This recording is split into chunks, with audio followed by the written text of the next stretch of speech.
恐ろしいニンニクエピソード6。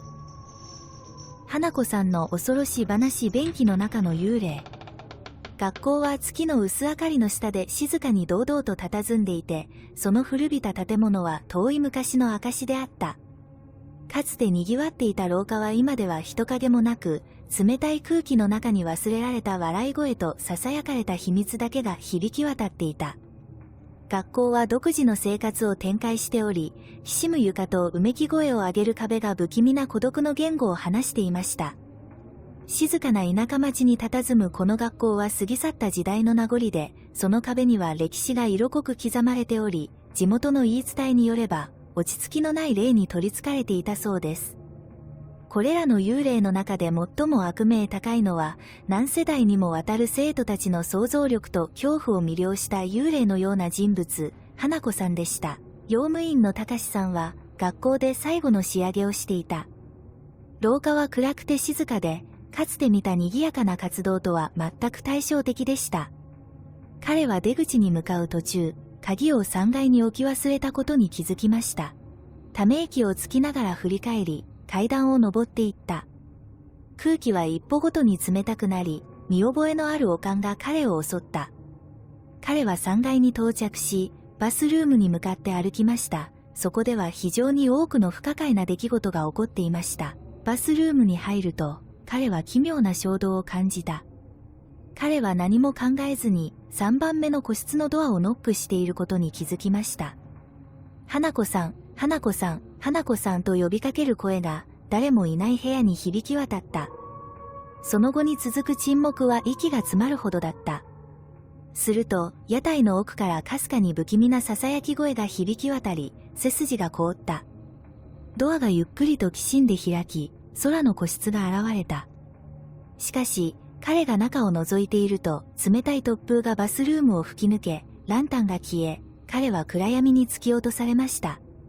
懐中電灯を手探りで探している間、彼はパニックに陥り、手が震えた。ようやくスイッチを入れることができたとき、光線は恐ろしい光景を表しました。花子さんは悪意に満ちた目を大きく見開いて彼の前に立っていました。彼女の白いドレスは血と埃で汚れ、その顔は苦痛と怒りのグロテスクな表情に歪んでいた。たかし氏が反応する前に、彼女は別世界のような金切り声を上げて彼に向かって突進した。懐中電灯が彼の手から落ち、カタカタと床に落ち、壁に荒々しい影を落とした。バスルームには彼の必死の戦いの音が響き渡ったが、すぐにその音は止んだ。懐中電灯が点滅して消え、バスルームは再び暗闇に戻りました。翌朝、学校は劉さん失踪の知らせで騒然となった。彼の鍵は3階で発見されましたが、どこにも彼の痕跡はありませんでした。花子さんの伝説は新たな犠牲者を出し、謎と恐怖の連鎖は続いた。ゆきさんは車の窓から新しい家の風景がゆっくりと広がっていくのを見つめた。田舎の町は狭く曲がりくねった道、緑豊かな水田、丘陵地帯に佇む伝統的な木造家屋があり、どこまでも広がっているかのように見えました。それは彼女が残した賑やかな町、彼女が必死に忘れようとしていた思い出でいっぱいの場所とは全く対照的でした。母の愛子さんは黙って運転した。ここ数ヶ月間の緊張が彼女の目の周りの引き締まったシワと顎のセットに現れていた。夫の不貞が発覚したことで2人の生活は崩壊し、痛みを伴う離婚となり、新たなスタートを切るためにこの静かな町に移住する決意をしました。ユキにとって父親は全てであり、その裏切りは彼女に深い傷を残し、癒すのに苦労した。車は彼らの新居、小さな庭のある質素な家の前に止まった。古いですが手入れが行き届いていて、より素朴で幸せな時代を囁いているような歴史感がありました。愛子はエンジンを切り、ユキを見た。これは私たちの新たな始まりです、と彼女は希望に満ちた笑顔を振り絞って優しく言った。ユキはうなずいて無理に笑顔を返した。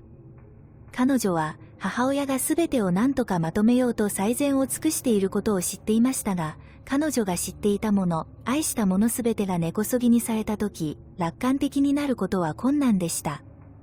新しい家での最初の数日は、荷ほどきと落ち着くのに費やされました。ユキは田舎の静かな美しさ、新鮮な空気、そして町の静けさにいくらかの慰めを見つけました。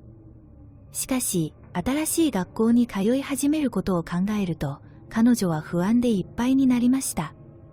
彼女はいつも内気で、多くの場合厳しく予測不可能な仲間の世界よりも、本や自分の考えと付き合うことを好みました。新しい学校への初日の朝、ユキは新しい制服、つまりシンプルな紺色のスカートと白いブラウスに着替えました。彼女は鏡の前に立ち、髪を撫でて神経を落ち着かせようとした。あなたならできるよ、彼女は独り言のように囁いた。ここは新しい学校です。新しい人ばかりです。愛子は彼女を校門まで送り、安心させる抱擁をして送り出した。頑張れ、ユキ。きっとうまくいくよと彼女は励ましに満ちた目で言った。ユキは校門を通るとき、他の生徒たちの視線を感じた。スケジュールを確認するために管理事務所に向かう彼女を、囁き声や好奇心旺盛な視線が追いかけた。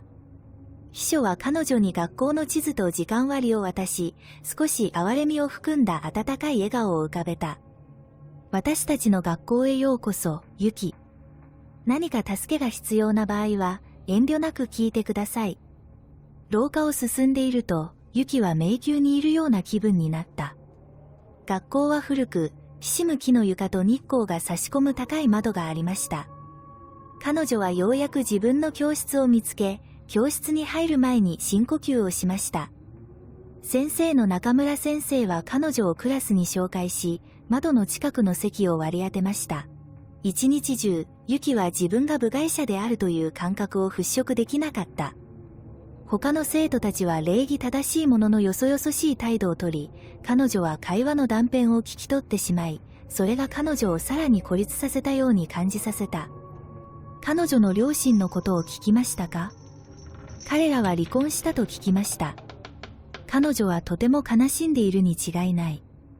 昼休み、ユキはお弁当を食べるために校庭の木の下に静かな場所を見つけました。彼女は友達のグループが笑いながら話し合っているのを見回し、激しい孤独を感じた。彼女は古い友人たち、昔の生活を懐かしんでいた。しかし、彼女はこの場所にチャンスを与えなければならないことを知っていました。日が経つにつれて、ユキは日常生活に慣れ始めました。彼女は図書館に安らぎを乱し、本を読みふけって自由時間を過ごしました。図書館司書である藤原さんという年配の女性は彼女を気に入り、よく彼女に読む本を勧めてくれた。あなたと同じ年齢になった自分を思い出します、と彼女は優しい笑顔で言いました。ある日の午後、ユキが本棚を見て回っていると、近くで女の子たちが小声で話しているのが聞こえました。3階のトイレについて聞いたことがありますか？そのうちの一人が囁きました。花子さんの幽霊が出るらしいよ。ユキさんの好奇心が刺激されました。彼女は到着以来、物語の断片を聞いていましたが、詳しく聞く機会は今回が初めてでした。女の子たちはユキの存在に気づかずに続けた。3番目の屋台を3回ノックして名前を呼ぶと彼女が現れると言われています。そう、もし彼女に会ったら何か悪いことが起こるでしょうと別の女の子が震えながら付け加えた。ユキは恐怖と陰謀が入り混じった感情を抱かずにはいられませんでした。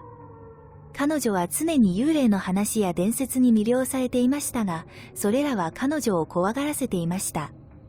彼女の学校に幽霊が出るトイレのことを考えると、恐ろしくもあり、興奮するものでもありました。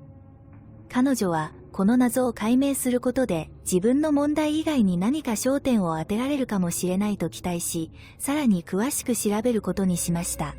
放課後、ユキは町の小さな図書館を訪れ、花子さんに関する情報を探しました。彼女は伝説の起源を示唆する古い新聞の切り抜きや地元の歴史の本を見つけました。話は数十年前、町がもっと小さく、学校が建てられたばかりの時代に遡ります。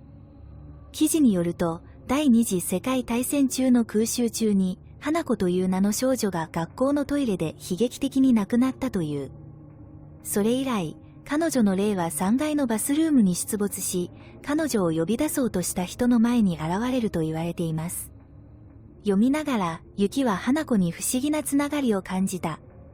二人とも喪失と痛みを経験した少女で、自分がいなくても先に進んでいるように見える世界の中で自分の居場所を見つけようとしていた。彼女は、この話にはまだ明らかにされていない何かがあるのではないかと考えました。もっと詳しく知りたいと決心して、ユキは幽霊の出るバスルームを調査する計画を立てました。彼女は廊下に誰もいなくて、自分自身にあまり注意を向けることなく探索できる放課後にそこを訪れることから始めることにしました。彼女は幽霊を信じていませんでしたが、影から彼女を呼んでいるように見える謎の誘惑を無視することはできませんでした。その夜、彼女が3階へ向かうと、学校は不気味なほど静かだった。夕日が窓に長い影を落とし、足元の木の床がきしみました。バスルームに着くと、彼女はドアの外で立ち止まり、心臓が高鳴っていた。深呼吸をして、彼女はそれを押し開き、中に足を踏み入れた。バスルームは、たった一つの蛍光灯の明滅で薄暗く照らされていた。空気は冷たくて、かすかにカビ臭い匂いが漂っていました。彼女はゆっくりと3番目の個室に向かって歩き、その足音は何もない空間に響き渡った。馬房に着いた時、彼女は一瞬ためらったが、ノックを3回した。花子さん。彼女は声を少し震わせながら優しく呼んだ。そこにいる？一瞬、沈黙だけがあった。その時、彼女はかすかに囁き声を聞いた。あまりにも柔らかすぎて、想像したのではないかと思うほどだった。彼女は恐怖よりも好奇心が勝って身を寄せてきました。花子さん。彼女は再び電話をかけた。囁き声が再び聞こえ、今度は少し大きくなりました。それは悲しみと憧れに満ちた少女の声のように聞こえた。ユキはその話が本当かもしれないことに気づき、胸が高鳴った。彼女は次に何をすればいいのかわからず、一歩後ずさりした。突然、バスルームのドアがバタンと閉まり、ライトが激しく点滅して完全に消え、部屋が真っ暗になりました。ユキさんは懐中電灯をつけようとして携帯電話を手探りしていた時、息が喉に詰まった。ようやくスイッチを入れることができた時、一筋の光が恐ろしい光景を表しました。シンクの上の鏡は、誰かが血のついた指を引きずったかのように赤く染まっていた。空気は冷たくなり、ユキの目の前に彼女の息遣いが見えた。彼女は3番目の個室の方向から黒板を釘で引きずられるようなゆっくりとした意図的な擦れる音が聞こえた。恐怖で身動きができなくなったユキは懐中電灯を屋台に向けた。ドアがわずかにきしんで開きましたが、ドアの内側に生々しく濡れた小さな手形の輪郭が見えるのには十分でした。悪意に満ちた空気が漂い、ユキは逃げ出したいという強い衝動を感じた。彼女は何も考えずに背を向けて走り、その足音が誰もいない廊下に響き渡った。彼女は外に出るまで止まらず、息を切らし、胸の中で心臓が高鳴っていた。彼女は学校を振り返った。その窓は暗く、不吉な予感がしていた。そして、そのトイレに取り憑かれているものは何であれ、彼女が想像していたよりもはるかに現実的で恐ろしいものであることが分かった。花子さんとの出会いにより、ユキは動揺し、疑問でいっぱいになりました。彼女は伝説の背後にある真実を明らかにすることを決意していましたが、そうするためには自分が持っているかどうかわからない勇気と決意が必要であることも分かっていました。彼女が引っ越してきた静かな田舎町には秘密が隠されており、ユキは自分がまだ終わっていない物語の一部であることに気づきました。ユキはその不気味な出会いを頭から振り払うことができなかった。血まみれの手形のイメージと爪が擦れる音が彼女の頭を悩ませた。彼女には答えが必要でした。花子さんについてもっと知りたいと決心し、翌日、彼女は町の小さな図書館を訪れました。図書館司書の藤原さんが温かい笑顔で迎えてくれた。そんなに早く戻ってくるの、ユキ？はいとユキは少しためらいながら答えた。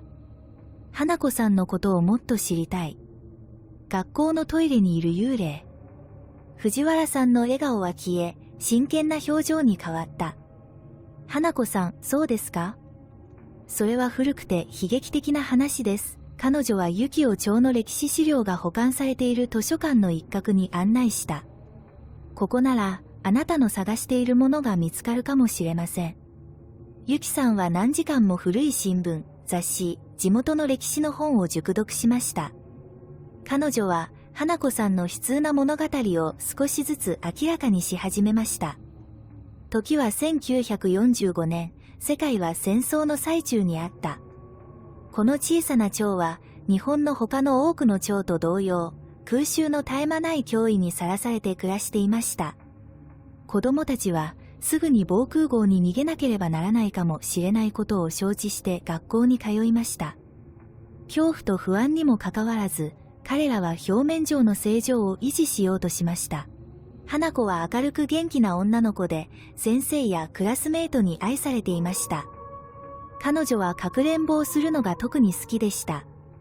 それは、周囲の厳しい現実から5日の間の逃避を提供するゲームでした。悲劇が起こった日、花子は友達と双子の妹と一緒に学校にいました。警報サイレンが鳴り響き、空襲が差し迫っていることを知らせた。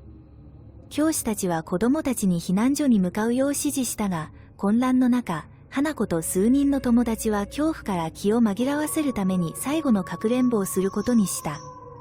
彼らはチリチリになり、それぞれが学校内に隠れ場所を見つけました。花子は3階のトイレを選び、最後の個室に隠れた。彼女は自分がどれだけうまく隠れたかを考えながら、一人でそっと笑いました。しかし時間が経ち、空襲の音が大きくなるにつれ、彼女の興奮は恐怖に変わった。爆弾の衝撃で地面が揺れ、照明がちらつき、壁に不気味な影を落とした。愛子ちゃん、愛子ちゃん、どこにいるの？花子は声を震わせながら叫んだ。彼女には友人たちがお互いを呼び合う遠くの音が聞こえたが、その声は耳をつんざくような爆発音によってかき消された。彼女は膝を胸に抱えて静かにしようとしましたが、恐怖は圧倒的でした。花子が屋台に隠れていると、数分間が何時間にも感じられた。彼女は再び妹を呼び、その声はますます必死になった。愛子ちゃん、助けて。しかし、反応はありませんでした。バスルームのドアが大きなきしみ音を立てて開き、花子の心臓が喉に飛び込みました。彼女は妹か友人に会えると期待していたが、現れた人影は暗闇に包まれ、外の爆発による散発的な閃光だけが照らしていた。パニックに陥った花子は隠れ場所から出ようとしたが、突然の爆風で建物が揺れ、天井から破片が落ちてきた。落ちてくる瓦礫で個室のドアが閉まり、彼女は悲鳴を上げた。閉じ込められ、孤独になった花子は助けを求めて叫びましたが、その願いは混乱の中で消えてしまいました。空襲は霊園のように続いた。ついにそれが終わった時、学校は廃墟になっていました。救助チームは瓦礫の中を捜索し、生存者と遺体を同様に引き上げた。トイレの瓦礫の下に小さな体が埋もれていた花子を発見したのは数日後だった。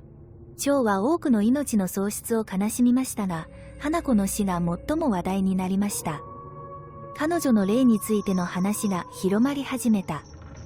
彼女がしばしば3階のトイレで目撃され、誰かが彼女を見つけて隠れ場所から解放してくれるのを永遠に待っていたという話が広まり始めた。長い年月をかけて物語は進化し、花子さんは伝説になりました。彼女は、迷子になった子供たちが道を見つけるのを助けたフレンドリーな精神だったという人もいます。他の人は、彼女は忘れられ、見捨てられたことに腹を立てた復讐の幽霊だったと主張しました。しかし、真実は過去に埋もれたままで、本物の花子と彼女の命を奪った悲劇的な日を覚えている人だけが知っていました。ユキはその運命の日の記録を読みながら、花子に対する深い悲しみを感じました。少女が最後の瞬間に感じたであろう恐怖と孤独は、ユキ自身の孤独と見捨てられた感情と共鳴した。彼女は本を閉じて沈黙して座っていましたが、花子の話の重みが彼女の心に重くのしかかっていました。バスルームでのユキの出会いはより意味のあるものになりましたが、それはまた、より多くの疑問を引き起こしました。なぜ花子の魂はこれほど長く残ったのでしょうか。彼女は何を伝えようとしていたのでしょうか。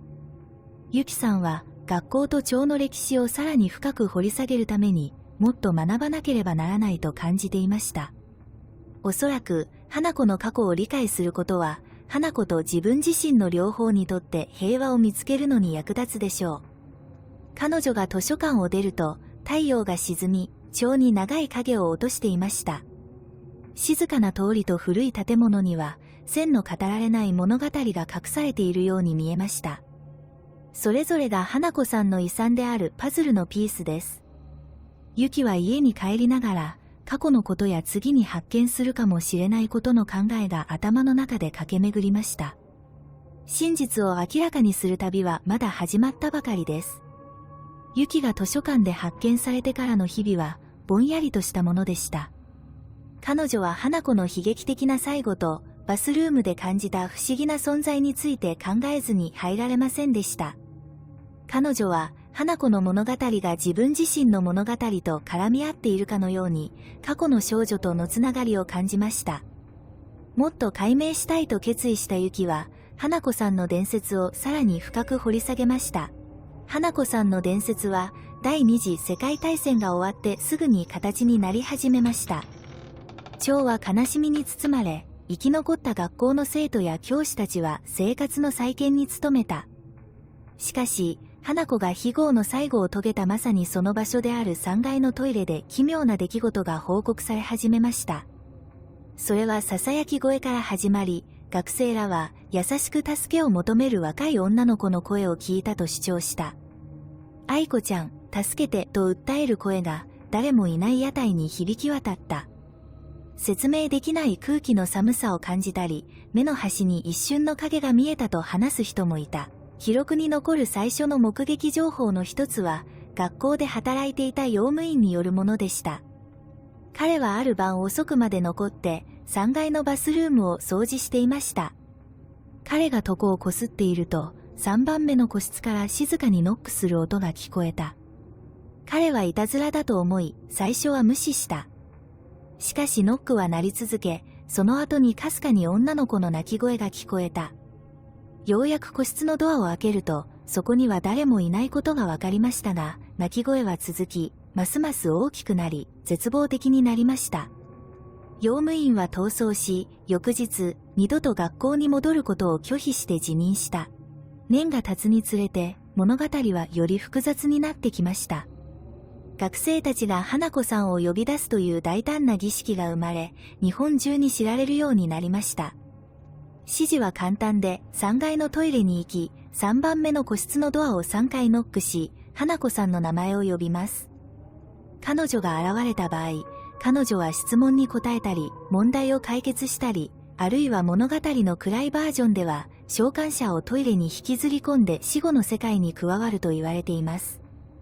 教師たちはこの伝説を単なる迷信として無視し、この伝説の広がりを鎮めようとした。しかし、否定すればするほど生徒たちの好奇心は高まった。花子さんはスリルを求める人にとって通過儀礼、肝試しとなった。彼女の召喚に成功し、生きてその物語を語った生徒や、跡形もなく消えたと思われる生徒についての話が広まった。特に恐ろしい話の一つは、1970年代初頭にこの学校に通っていたユミという少女からのものです。彼女と彼女の友達は思い切って花子さんを呼び出すことにしました。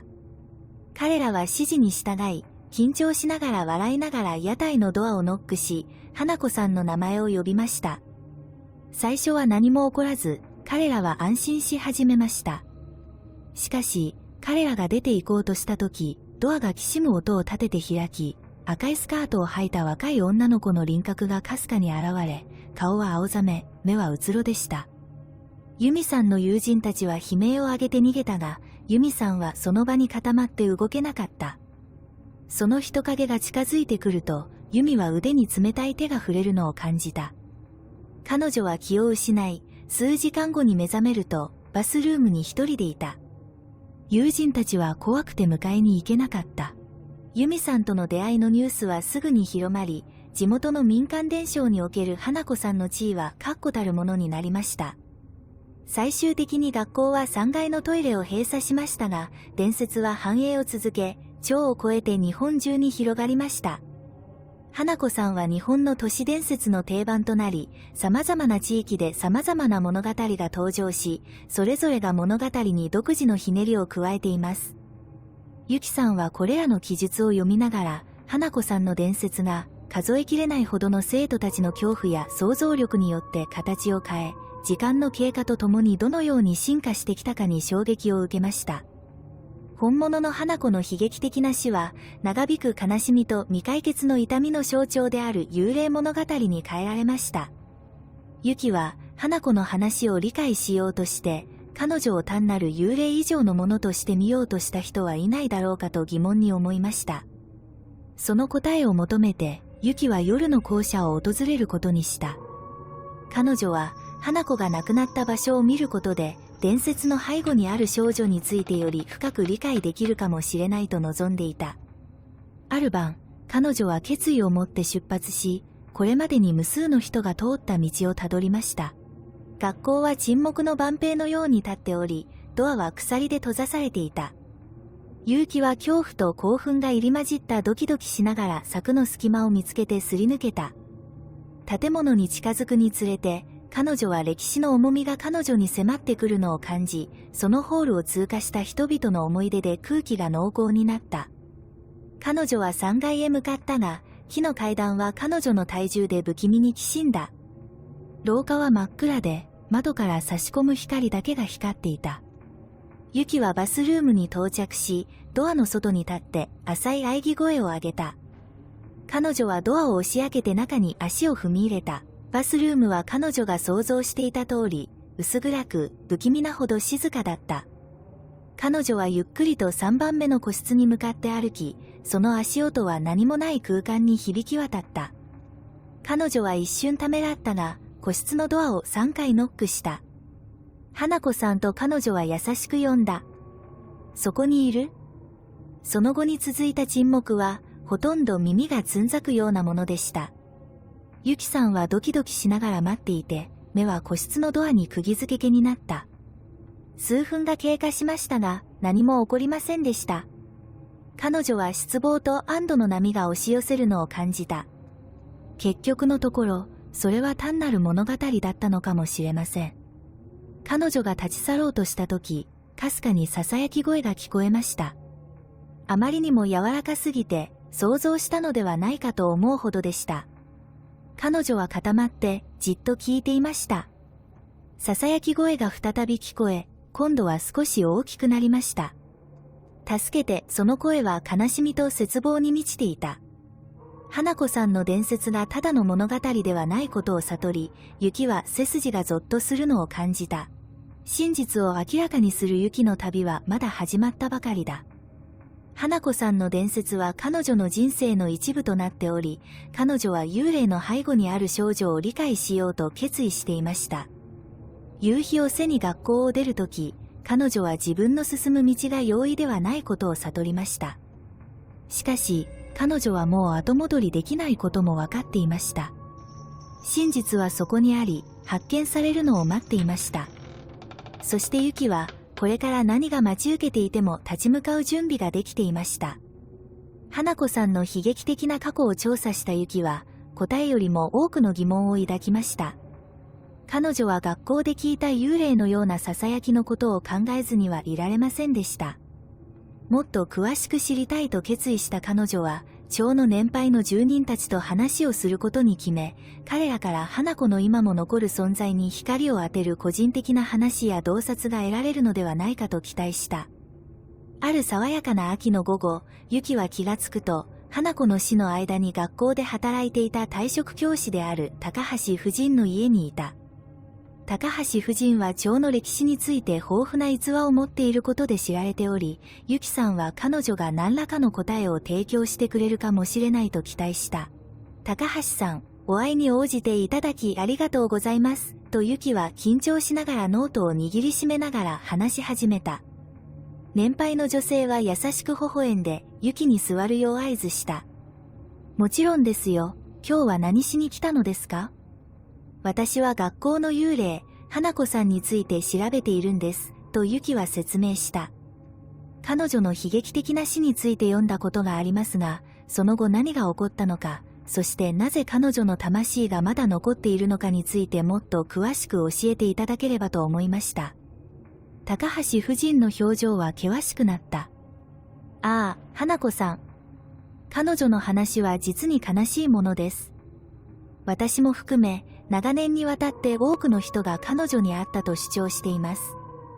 ユキは目を丸くした。彼女に遭遇しましたか？何が起こったのですか？昔のこと、戦争が終わって間もない頃のことです、と高橋夫人は話し始めた。学校はまだ混乱していて、私たちはみんなで状況を元に戻そうとしていました。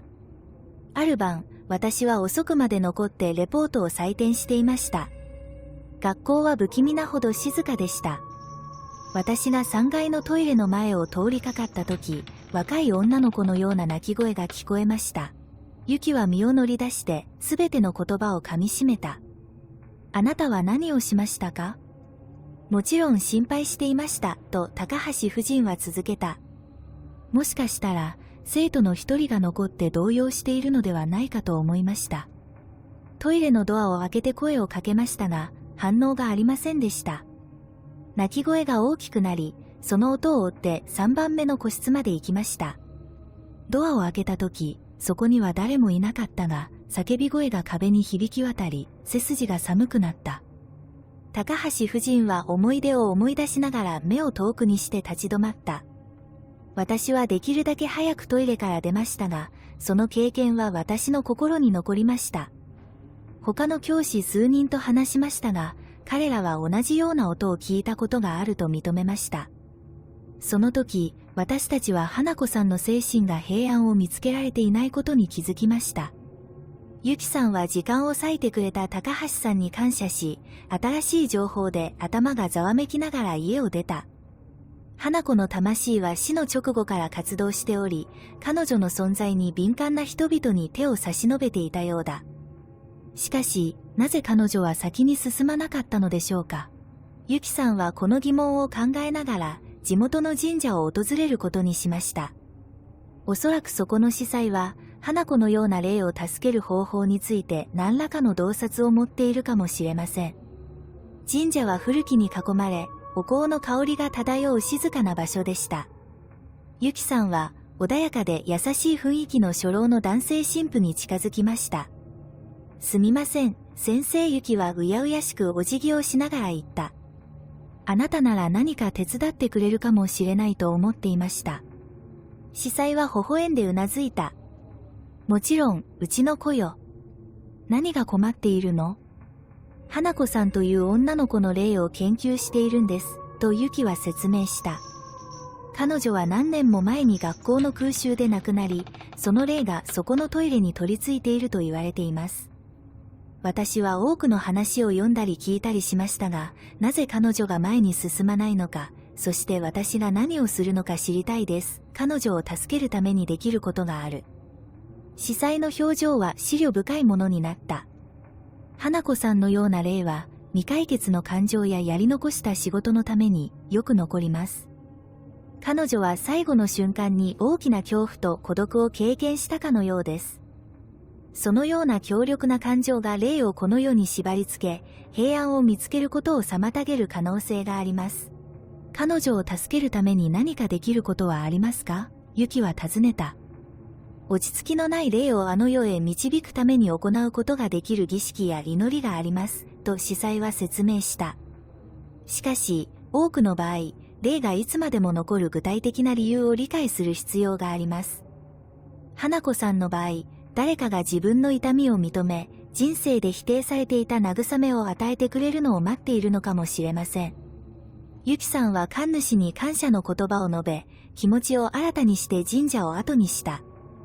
彼女は、花子を助けるためには、魂と直接対峙し、彼女が最後の瞬間に否定されていた同情と理解を提供する必要があることに気づきました。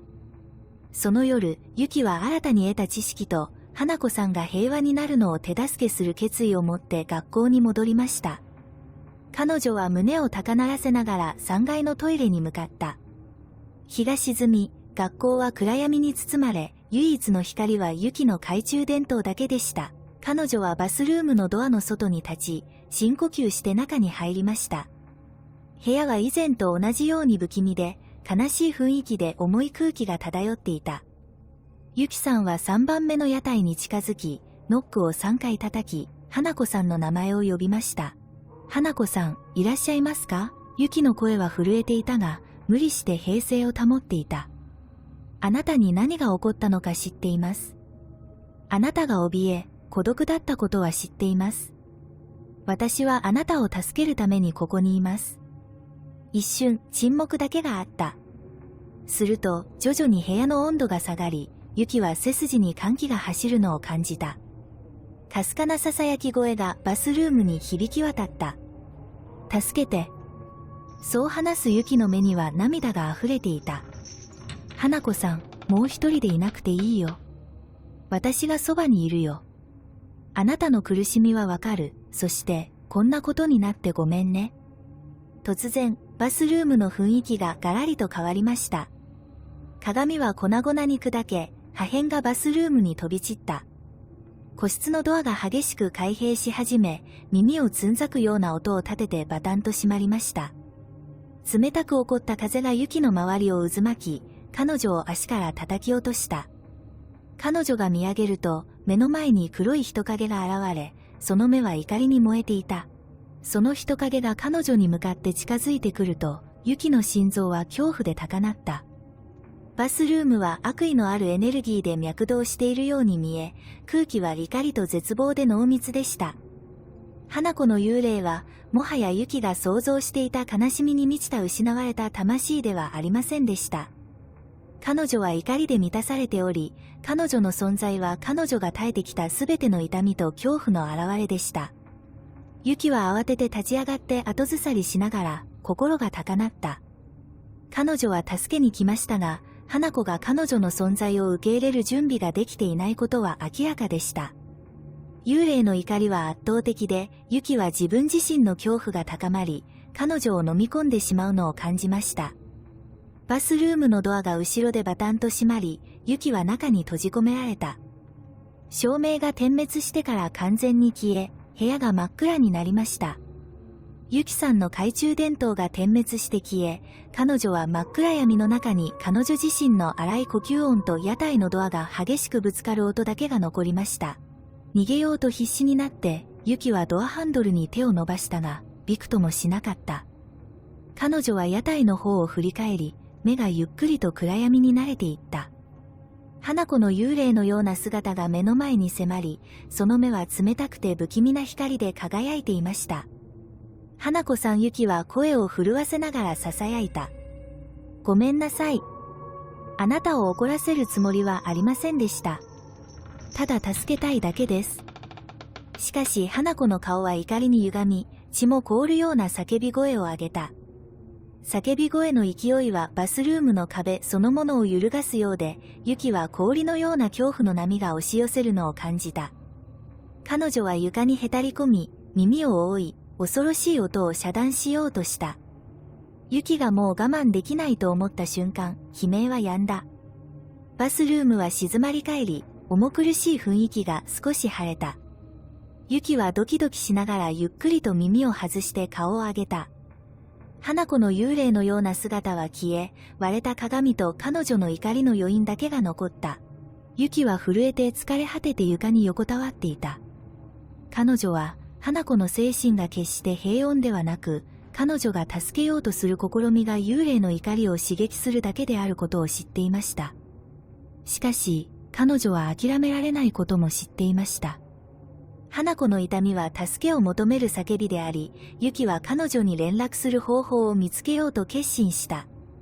その夜、肌を刺す冷たい空気を感じながら学校を出るとき、ユキさんは新たな目的意識を感じた。彼女はより良い準備をして戻ってきて、花子さんが絶望していた平穏を見つけるのを助ける方法を見つけるでしょう。旅はまだ終わっていませんでしたが、ユキはどんな困難が待ち受けていても立ち向かう準備ができていました。ユキは午後の大部分を図書館で過ごし、花子さんの悲劇的な物語をつなぎ合わせました。彼女はたくさんのことを学びましたが、知れば知るほど謎は深まるように感じました。花子を助けたいという彼女の決意は強まるばかりでしたが、それとともに恐怖感も増していきました。彼女が最初に認識していたよりもさらに暗い何か、より悪意のある何かが働いていました。その夜、太陽が地平線に沈み、影が長くなったので、ユキはもう一度学校を訪れる準備をしました。彼女は母親にどこへ行くのか、そしてなぜ行くのかを説明したメッセージを台所のテーブルに残しました。お母さん、花子さんを探しに学校に行ってきました。私は彼女が平和を見つけるのを助けることができると信じています。私のことは心配しないでください。すぐに戻ってきます。愛してます、ユキ。ユキさんは、このメモが母親を安心させてくれることを望んでいたが、心の奥底では不安を感じていた。彼女の母親はすでに多くのことを経験しており、離婚の余波に対処し、この静かな田舎町に引っ越してきました。ユキさんにこれ以上心配をかけたくなかったのです。ユキが学校に近づくにつれ、空気は冷たくなり、暗くなった空に建物が不気味に浮かび上がりました。彼女は深呼吸して中に足を踏み入れると、古いドアのきしむ音が誰もいない廊下に響き渡った。彼女は胸を高鳴らせながら3階のトイレに向かった。3番目の屋台の前に立ったユキは、花子さん、私、ユキです。お手伝いに来ました、と優しく声をかけた。一瞬、沈黙だけがあった。その時、部屋に悪漢が走り、ユキは不穏な気配を感じた。個室のドアがきしむ音を立てて開き、中の暗闇が明らかになりました。ユキは予感が漂い、ためらったが、もう引き返せないことは分かっていた。彼女が屋台に足を踏み入れると、突然気温が下がった。空気が濃くなり、ユキはトイレに向かって強い力で引っ張られるのを感じた。彼女は抵抗しようとしたが、その力は強すぎた。突然、恐ろしい衝撃とともに彼女は便器に吸い込まれ、暗闇に落ちていった。結城の母愛子が帰宅すると、家は不気味なほど静かだった。彼女は台所のテーブルの上にあるメモに気づき、心が沈みました。ユキのメッセージを読んだ彼女はパニックに陥った。彼女はすぐにコートを掴んでドアから飛び出し、娘の安全を心配する気持ちが高鳴った。ユキは冷たく渦巻く水の渦の中を転がり、どんどん奥へと引き込まれていく感覚を圧倒された。彼女は息をするのに苦労し、流れに逆らって肺が焼けつくように感じた。もう耐えられないと思った瞬間、彼女は暗く湿った空間に放り出された。彼女は冷たく濡れた床に激しく着地し、息を切らした。周囲を見回すと、彼女は自分が薄暗い地下室にいることに気づきました。壁は湿気でヌルヌルしており、空気はカビと腐敗の匂いで濃かった。彼女は周囲を取り囲むと恐怖に襲われ、自分が閉じ込められていることに気づきました。花子さんとユキが呼びかけた。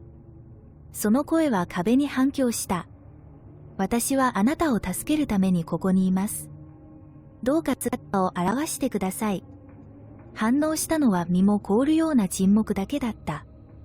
立ち上がると、ユキの心臓は胸の中で高鳴り、彼女の目は動きの兆候がないか暗闇を調べた。突然、彼女は肩に冷たい手が感じられた。彼女は振り向いたが、そこには誰もいなかった。パニックが始まり始めた。ユキは重苦しい沈黙の中で足音を響かせながら慎重に部屋の中を進んだ。彼女は自分を見つめる目に見えない目の重み、悪意のある存在で濃厚な空気を感じた。彼女は花子を助けに来たのですが、罠にはまったのではないかと心配していました。愛子は恐怖でドキドキしながら学校に到着した。彼女は声を震わせながらユキを呼んだ。ユキ、どこにいるの？応答はありませんでした。不気味な足音を響かせながら、誰もいない暗い廊下を進むにつれて、愛子の不安は増大した。彼女は3階のバスルームに到着したが、一歩ごとに空気は冷たくなった。ドアが少し開いていたので、愛子は娘を呼びながらドアを押し開けた。ユキ、ここにいるの？彼女は電話をかけた。その声は囁き声に過ぎなかった。彼女がバスルームに足を踏み入れた時、重苦しい雰囲気が彼女に重くのしかかった。彼女が3番目の個室に近づくと、便器が黒い水で渦を巻いているのが見えました。これは何か恐ろしいことが起こったという不気味な兆候でした。愛子の心は沈み、絶望の波が押し寄せるのを感じた。ユキ、お願い。彼女は涙を流しながら囁いた。どこにいるの？ユキは地下室をよろめきながら進み、刻一刻と恐怖が増大した。彼女は気配が自分に迫ってくるのを感じ、空気はますます冷たく重苦しいものになった。彼女は花子に連絡し、彼女が前に進むのを助ける方法を見つけるために、自分が強くなければならないことを知っていました。突然、部屋は耳をつんざくような轟音で満たされました。壁が揺れ、ユキは地面に投げ出された。彼女が見上げると、暗闇から現れた影のような人影が見え、その目は悪意のある光で輝いていました。花子さん。ユキは声を震わせながら囁いた。お願いです。お手伝いさせてください。しかし、その姿には認識や同情の兆しは見られなかった。代わりに、それは恐ろしい怒りを持ってユキに向かって進み、空気は暗いエネルギーでパチパチと音を立てました。花子の怒りと痛みの本当の大きさを知ったユキは胸が高鳴った。閉じ込められ、孤独になったユキは、生き残って彼女を取り囲む悪意のある存在から逃れる方法を見つけなければならないことを知っていました。彼女は目を閉じ、愛する人たちの思い出に焦点を当て、母親の思いと花子を助けるという約束から力を引き出した。花子さん。と彼女は決意に満ちた声で呼びかけた。私はあなたを諦めません。何があってもあなたを助ける方法を見つけます。影の人影は立ち止まり、その姿が一瞬ちらつきました。ユキはその瞳に認識の輝き、かつての花子がそうだった少女の一瞬の閃光を見た。しかし、悪意のある存在はすぐに戻ってきて、再び闇が迫ってきました。怒りを打ち破り、内なる精神に到達する方法を探しながら、ユキの心は高鳴った。彼女は、花子の痛みの本当の原因を理解し、それに直面することによってのみ、彼女に平安をもたらすことができることを知っていました。愛子さんは娘の心配で心を痛めながら、必死の捜索を続けた。彼女は諦められない、ユキを見つけて安全に連れて帰らなければならないと分かっていました。暗くて静かな学校を移動するにつれて、彼女は母親の愛と決意に動かされて、ますます危機感を感じました。ユキ、行ってきます、と彼女は決意に満ちた声で囁いた。ちょっと待ってください。地下室の奥で、ユキは新たな決意を持って凶悪な存在に立ち向かう。彼女は自分の旅がまだ終わっていないことを知っていましたが、今後どんな困難にも立ち向かう準備ができていました。彼女は勇気と思いやりを持って、花子さんを助け、彼女の苦悩する精神に平安をもたらす方法を見つけるでしょう。暗闇は圧倒的だったかもしれないが、ユキの精神は折れなかった。花子さんの痛みが理解され、癒されるまでは、どんな犠牲を払ってでも休むことはありませんでした。地下室の重苦しい暗闇が四方八方からユキに迫ってくるようだった。深層から現れた影を前に、彼女の心臓は高鳴った。彼女は自分が予想していたよりもはるかに危険な出来事の入り口に立っていることを知っていました。悪意のあるエネルギーで空気がパチパチと音を立て、肌が這い、彼女は平静を保つのに苦労した。一方、バスルームでは、愛子、不気味な静けさの中でかろうじて聞こえる声が囁かれていました。結城、ここにいるの？愛子は声を震わせながら叫んだ。物陰から人影が現れ、愛子は驚いて目を見開いた。彼女の前に立っていたのは、怒りと悲しみで顔を歪めた少女だった。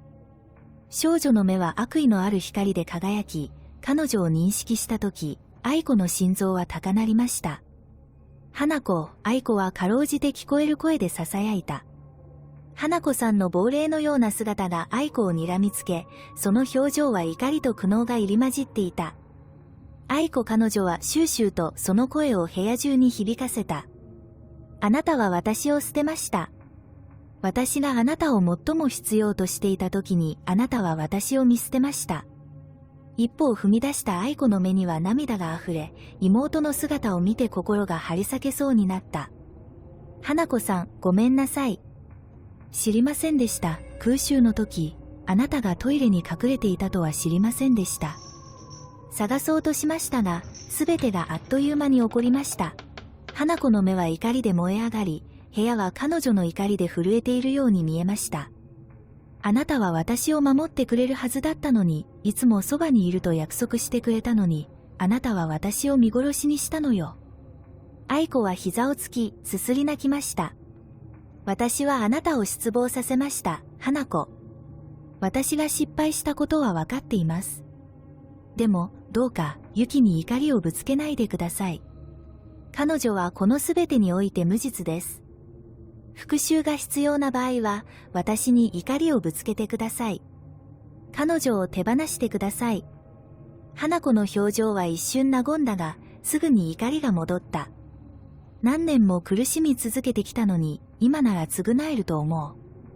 愛子は顔を上げた、その瞳は絶望に満ちていた。お願い、花子。私はあなたを愛しています。私はあなたを愛してやまなかったのです。ユキを手放してください。そうすれば私も一緒に行きます。物事を正すために必要なことは何でもします。花子は目を細め、愛子の言葉を考え込んだようだった。空気はさらに冷たくなり、部屋の中の影が深くなった。彼女のために全てを捧げる？私と一緒にあの世へ行ってくれる？愛子は恐怖を感じながらも声を安定させてうなずいた。はい。ユキを救うためなら、私も一緒に行きます。花子の表情が変わり、彼女の顔立ちの上に何か柔らかいものがちらつきました。わかりました、愛子。あなたも一緒に来てください。そうすればユキは助かるでしょう。愛子は安堵の感情を抱きましたが、自分がこれから何をしようとしているのかを理解したことで気持ちは和らぎました。彼女は部屋を見回して、ユキの気配、娘が無事であることを示す何かを期待した。まだ地下室に閉じ込められていたユキは、突然の空気の変化を感じた。悪意のある存在が揺らいでいるように見え、彼女は何か重大なことが起こっていると感じた。花子の魂に届くことを願い、彼女はもう一度呼びかけた。花子さん、聞いてください。私がお手伝いします。議場は静まり返ったままだったが、結城は緊張がわずかに和らいだのを感じた。彼女は深呼吸して、こう続けた。あなたはもう一人になる必要はありません。あなたの痛みがあなたを定義する必要はありません。前に進むためのお手伝いをさせてください。室内の影が遠ざかり、重苦しい雰囲気が和らぎました。ユキさんは一縷の希望を感じましたが、やるべきことがまだたくさんあることを知っていました。バスルームに戻ると、花子は愛子に手を差し出した。一緒に来てくださいと彼女の声には悲しみと決意が混じっていた。愛子は深呼吸をして花子の手を握った。部屋はまばゆい光に満たされ、愛子は自分が異世界に引き込まれていくのを感じた。彼女は花子をしっかりと抱きしめ、彼女の心は恐怖と決意の両方で満たされました。光が消えると、愛子は自分が学校の幽霊のようなバージョンに立っていることに気づきました。花子の精神は穏やかになったように見えましたが、彼女の目にはまだ悲しみが残っていました。ありがとう、愛子。彼女は優しく言った。もしかしたら今、ようやく平和を見つけることができるかもしれない。愛子は涙を流しながらうなずいた。大好きだよ、花子。いつも一緒だよ。姉妹は抱き合い、愛子は閉ざされた感覚を覚えた。彼女は愛から犠牲を払いました。そしてそれが過去の傷を癒すのに十分であることを望みました。早朝、用務員は学校に到着し、日々の業務を始めました。廊下を歩いていると、3階のトイレからかすかな音が聞こえた。以前の花子さんとの恐ろしい出会いを思い出して、彼の心臓は高鳴りました。彼は用心深くバスルームに近づき、ドアを押し開けた。驚いたことに、彼は雪が冷たくて湿った床に横たわり、意識を失っていたが無傷であることに気づきました。彼は彼女のそばに急いで行き、優しく彼女を起こしました。お嬢様、大丈夫ですか？管理人は心配そうな声で尋ねた。雪はゆっくりと目を開けたが、見当がつかず衰弱していた。ここはどこ？何があったの？学校のトイレにいるよ、と用務員は答えた。ここであなたを見つけました。何か覚えていますか？雪の記憶が一気に蘇り、はっとして起き上がった。お母さんはどこ？花子と一緒にここにいました。管理人の顔が険しくなった。申し訳ありませんが、ここには他に誰もいません。あなただけを見つけました。母親の犠牲の多さを実感した雪の目には涙があふれた。すべてを捨てて自分を救った愛子は、花子と共にあの世に消えてしまった。数日が数週間になるにつれ、雪さんは母親の死を受け入れるのに苦労した。彼女は愛子の愛と犠牲によって自分の命が救われたことを知っていましたが、彼女の不在の痛みは耐えるのに大きな負担でした。花子さんの伝説は学校に残り続け、多くの命を奪った悲劇的な過去を思い出させました。雪さんは、失われた魂が安らぎを見つけるのを助ける努力を続けることで、母親の記憶に敬意を表すると誓った。彼女は霊界の謎を理解することに専念し、いつか花子の物語に終止符を打ち、おそらく母親と再会する方法を見つけたいと願っていた。過去の闇は長い影を落としていたかもしれないが、雪の決意は折れなかった。彼女は母親の愛と勇気を心の中に持ち、それを道しるべとして不確実な道を進んでいきました。花子さんの伝説は生き続けた。学校の古くて埃っぽい窓から朝日が差し込み、長い影を落として、まるで過去の思い出と踊っているようだった。運命の夜、雪を発見した管理人のたかしさんは、重い気持ちで廊下を歩いた。彼は学校で過ごした数年間、かなりの数の奇妙な出来事を目撃していましたが、花子さんを取り巻く出来事ほど深い印象を残したものはありませんでした。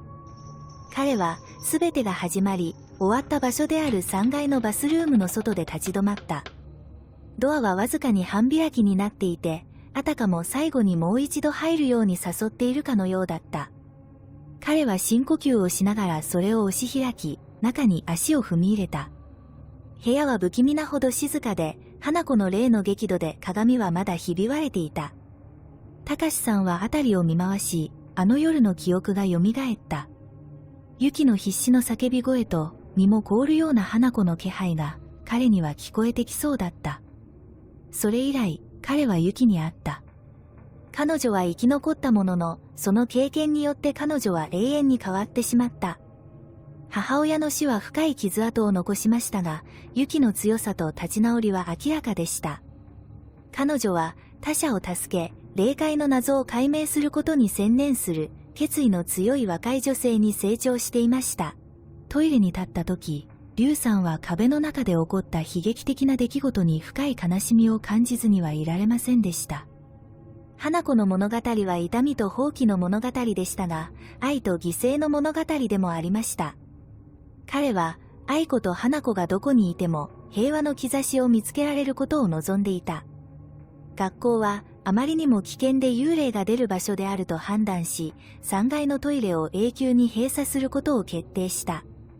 生徒たちはこれまでの出来事について囁き合い、花子さんの伝説はさらに力強くなりました。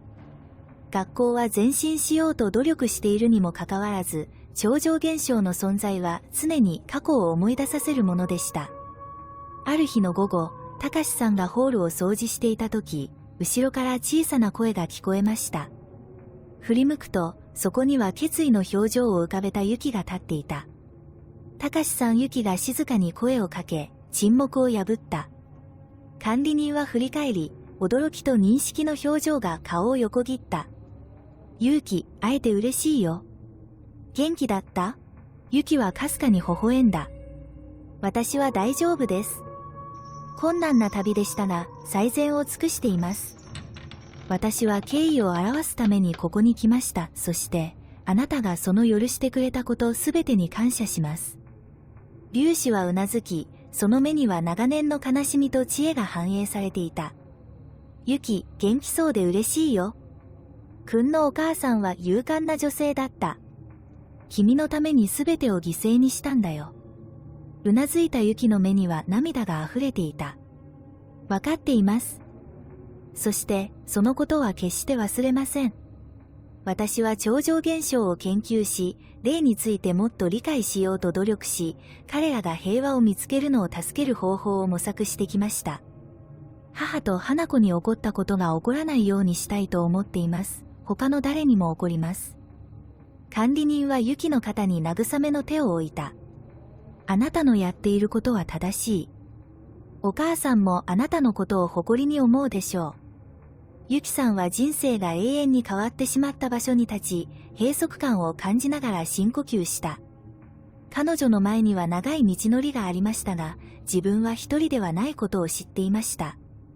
母親の愛と犠牲の記憶が彼女を導き、どんな困難にも立ち向かう強さを彼女に与えたでしょう。ユキとタカシさんがバスルームから出ると、後ろでドアがゆっくりときしんで閉まりました。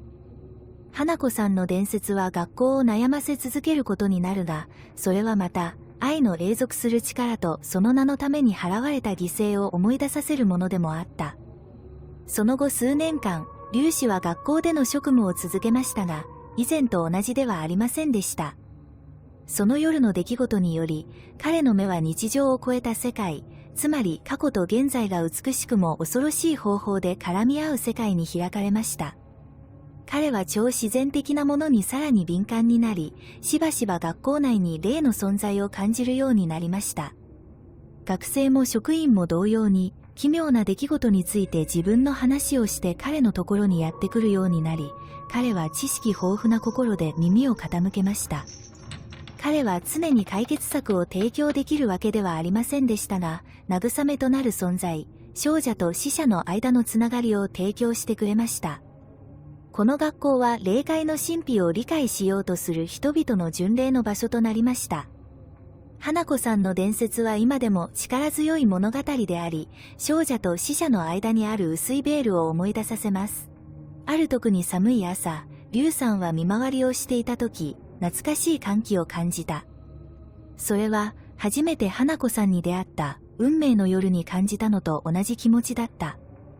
彼は立ち止まり、熱心に耳を傾けた。廊下は静まり返っていましたが、彼は自分が一人ではないことを知っていました。花子さんと彼は囁きました。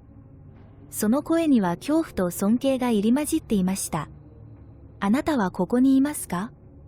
空気は冷たくなり、誰もいない廊下にかすかに子供の笑い声が響き渡った。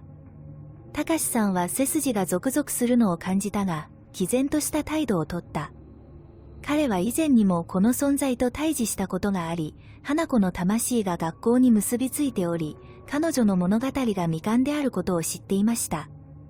あなたが安らぎを見つけられることを願っています、と彼は極寒の空気の中で息を吐きながらつぶやいた。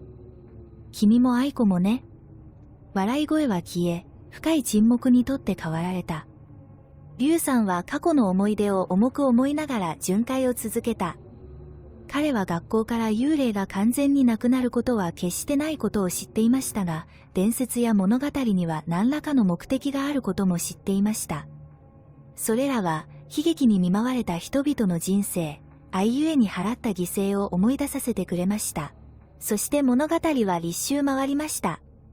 太陽が地平線に沈み、廃校に長い影を落とすと、リュウさんの姿は夕闇の中に溶け込んだ。その場所の記憶とそこに残る精霊は壁に刻み込まれ、風に囁きました。彼を花子さんの伝説に引き込んだあの出来事から数年が経った。そして家に帰る途中、彼はその思い出の重さを感じずにはいられませんでした。彼の心は過去のことで重かったが、花子と愛子が平和の兆しを見つけたという希望によって軽くなった。別の出会いが彼を待っているとは彼はほとんど知りませんでした。過去と現在をつなぐもの。というのは、この学校にはあらゆる呪われた歴史があり、まだ彼との関わりが終わっていなかったからである。終わり。ポッドキャストにご視聴いただきありがとうございます。幽霊、神話上の生き物、都市伝説の探求が気に入っていただけましたら、ぜひお友達と共有してください。さらにスリリングなエピソードを購読することを忘れないでください。愛するリスナーの皆さん、次回まで。